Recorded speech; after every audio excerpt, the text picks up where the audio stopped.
Hey, it's Tara with Reiki on the Run, and today I want to talk about how you can use music to raise your vibration. And I'll talk about using regular music and then the woo-woo side of frequency and vibration and how that can raise your vibration. And then at the end, I'll do a little practice with a Himalayan singing bowl that I have. So hang out for that if you want to. So I usually don't recommend listening to older music because it can conjure up a lot of feelings that aren't good. You know, nostalgia has kind of an underlying negative tone to it. It might sound, oh, the good old days. You think, you know, it might sound like a good thing, but it's not. So actually, I looked up the meaning because I've always thought it had a little negative sentiment. So the meaning is a sentimental longing or wistful affection for the past, typically for a period or place with happy personal associations. And wistful, the meaning for that is having or showing a feeling of vague or regretful longing. So both of those right there, a longing is not a good, healthy place to be in, because it's in a place where you're not content with where you are. You're wishing you had something different. You were wishing you were somewhere else. So it tends to remind us of the good old days and bringing our attention to the fact that it's not good anymore, instead of really capturing what made those the good old days. And I mean, I know people who will cry every time they hear a certain song play. I don't mean to laugh because it's not funny, you know, if it conjures up that much feeling, but it's not good to have things that will immediately trigger you into crying, especially something as great as music. And I love music. I can think of any song that's played probably in the last 40 years. I know where I lived. I know who I was hanging out with. I probably know all the words. I love music, so many genres of music. I listen to music all the time. I go see live music. And it really just defined my life. So it's a huge part of my life. And it's not really something that I want to give up. But I was reminded, as I've been getting back in shape and going out and exercising, I've been putting on playlists and listening to music. I used to listen to books, but now I've been listening to music. And so I've taken to pulling up a whole, you know, when back in the day when we used to own CDs, you know, you'd put the whole CD in your car and listen to the whole thing over and over and over again, and you'd wait for them to come out. And so I'm just having all this, you know, rushing back of memories, because I'll pick a whole one to play every day. And so I've been listening to different stuff. But you have to be careful, because I can listen to a song from the 80s that my mom and I used to dance to, and a lot of you might know my mom died in my 20s, and I'll hear a song, and if I let myself, I can get upset about it. I can be sad that she's not here. I can be sad she didn't meet my kids. I can be sad that she's not with me to experience life today, that I can't talk to her about things, or I can think about how good it was, how much fun it was. Think about specific times when we were dancing around the house to that song, or singing to each other, or whatever it is that we were doing. And that's the key, is to capture the joy that you had in those times, not focusing on the missing part, the part where that's not there anymore. That's where it can get tricky. Music can bring you down. Listening to old music, don't add alcohol to the mix. You can put yourself in a bad space, but you can also do the opposite, which is what we want to do. That's what we're talking about, is using music to raise your vibration. So I have several playlists that I make, and I use it for certain things. I have one that's called Journey Back to Love. And as I consider possibly opening my heart up, possibly dating again, I have this playlist that I'll listen to that'll evoke those feelings of love. Now, a lot of people, depending on your experiences and where you are in life, love can make you think something really wonderful and warm and sincere, or it can make you recoil. So You just have to base it on where you're at. People have different perceptions of that word for sure. It's like the word God. It can be really polarizing differences that people have when you hear that. So, but for me, I like it. It evokes that feeling of love. And I get into that mode of being open to meeting someone and sharing my life with someone again. And you can change, sometimes I'll have something on one of my playlists and one of the songs will start to conjure up some memories that I don't necessarily want to think about when I'm trying to evoke the feelings of love. So you can always delete as needed if anything's making you feel funny. I will admit that I've used songs in the past to get me through things. I remember when I was going through my divorce, I used Taylor Swift and Sugarland like crazy, like super girl power. You can do it on your own type music. And that helped me get through that time. And then I switched to like motivational speeches backed with music because I was getting amped up to, I started running again. I was going to move states, which I did. And so I listened to more of that. And then ever since then, I've been really just using the woo-woo type until recently when I started walking again. I've been listening to old music. But so we'll move on to the woo-woo part of this about different ways that you can raise your vibration with different music. Maybe you don't want to listen to old stuff. There's a lot of different ways that you can use different frequencies, and before you run off, the woo deniers always want the science. So we'll talk a little bit about the science. There's a study called somatics, and it's being able to visualize audio.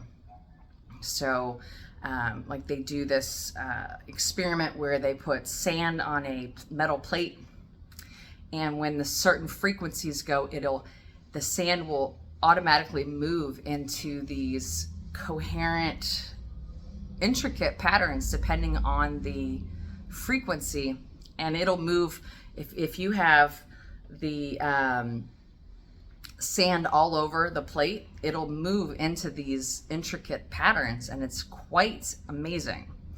So I'm not going to explain too much about that. If it interests you, you can look it up. Then there's the big debate between the 432 and the 440. It's said that instruments were tuned for the longest time back in the Egyptian days. I mean, forever, since there were instruments that could be tuned, they were tuned to 432. And then somewhere around 1940, 1950, some say it had to do with Hitler and the Nazis. I don't know if that's true. I wasn't there. But they say that they started changing. They adjusted the music from 432 to 440. And then by 1950, all instruments were tuned to the 440 instead of the 432 as the bass. And I don't know if that, was a full-on conspiracy to affect how we are, but it's interesting because if you could look into the somatics part of it, if you look at a plate of the 432 versus the 440, there is a difference. At 432, the lines are crisp and clean and very coherent.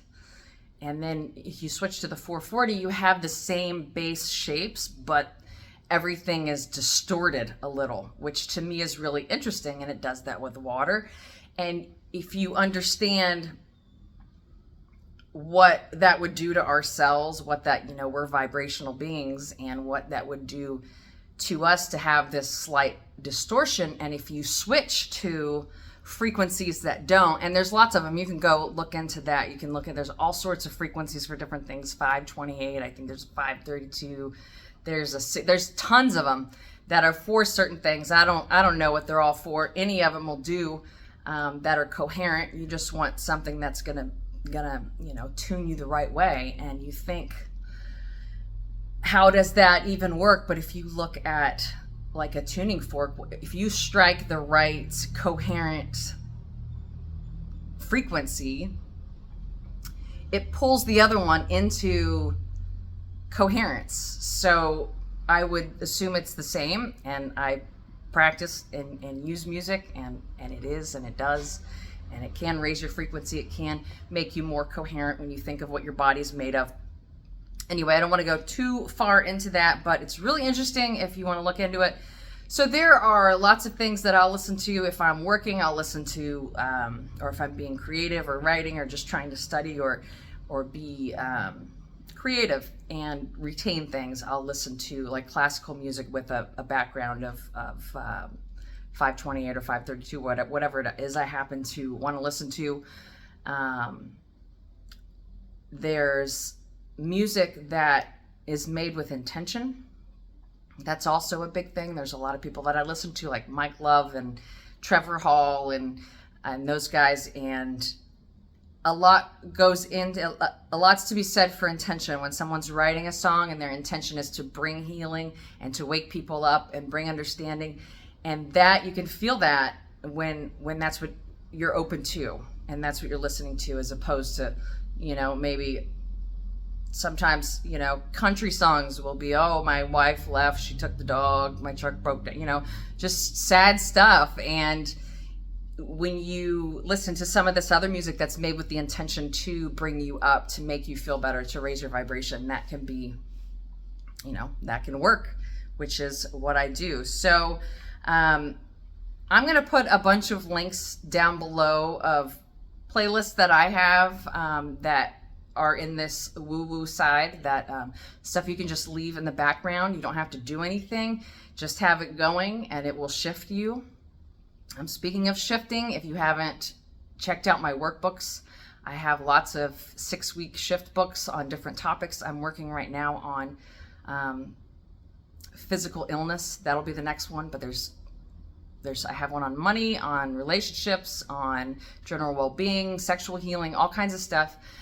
Check those out. They're always below. It's 6 weeks of doing things. You just check the things off every day, learn some new things, and your energy will be shifted without you even really realizing it. But really good stuff.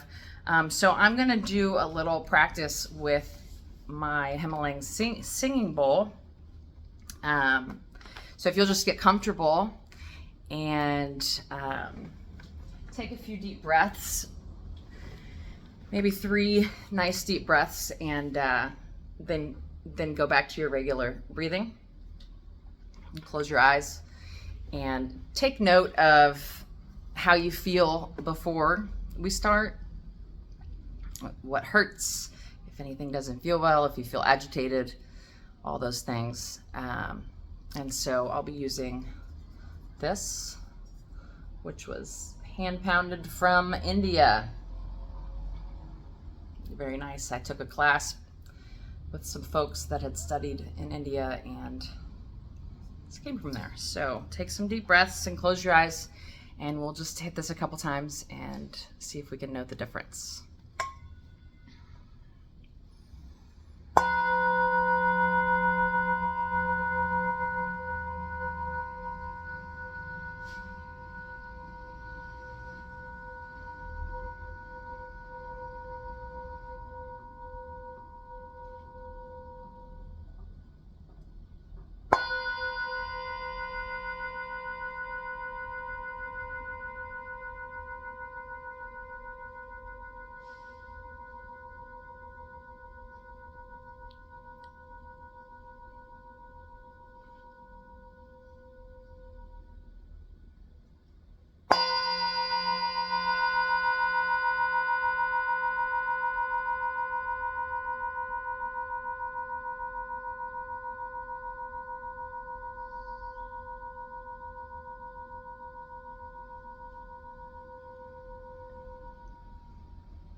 All right, so just take note of how you feel. If you feel a little different, if you feel a little more coherent, a little more at peace.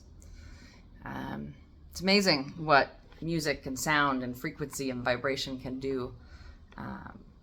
So look into it. Check out the playlists I have below. Search out your own thing that you enjoy. And I hope this helped. And if anybody hasn't told you today, I love you very much. And I will see you soon.